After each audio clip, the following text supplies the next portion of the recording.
Педагогтерди аттестаттоодон өткүзүү кагыйдалары менен шарттарды бекитүү тууралуу Казакстан Республикасынын Билим жана Гылым министрлигинин 2016 жылғы 27 канттардагы 83 буйругу менен өзгөрүш энгизүү тууралуу Казакстан Республикасынын окуу агартуу министринин 2025 жылғы 25 акпандагы 37 буйругуна сайкес педагог зерттөөчү биликти санатында өтөтүн ырастайтын педагогдор авторлук бағдарламасын 3 ауданга таратуу кажет. Осы боюнча Алматы қаласы Жетісу ауданы 148 мектеп гимназияның 5 математика, 1 қазақ тілі және әдебиет пәнінің мұғалімі, 1 география пәнінің мұғалімі және 1 орыс тілі әдебиет пәнінің мұғалімі өз авторлық бағдарламаларын таныстыруды бастайды.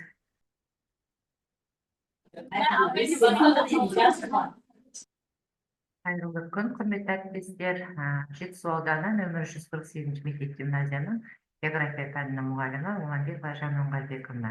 Мен сіздерге география пәнінен 11-ші сынып оқушыларына арналған 34 сағаттық қалалар географиясы атты авторлық бағдарламаны ұсынамын.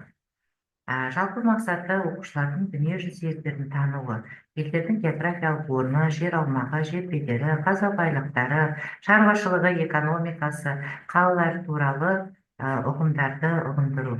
Қазіргі кезде білесіздер, Қазақстанды дүниежүзі елдерімен салыстыра отырып, осы туған жерді сүюге, ержандылыққа тәрбиелеу, сонымен бірге 11 сынып оқушыларын география пәнінен ға дайындық, олимпиадалық тапсырмалар мен сұрақтарға нақты жүйелі дайындау.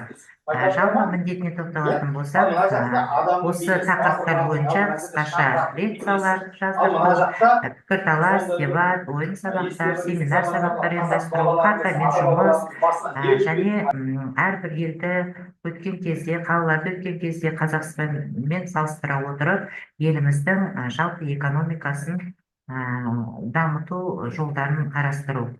Бағдарламада сонымен бірге теориялық білімді нақты объектілер мен аумақтарды талдау, салыстыру және қорытындылау сияқты әртүрлі жұмыстар жүргізіліп отырады.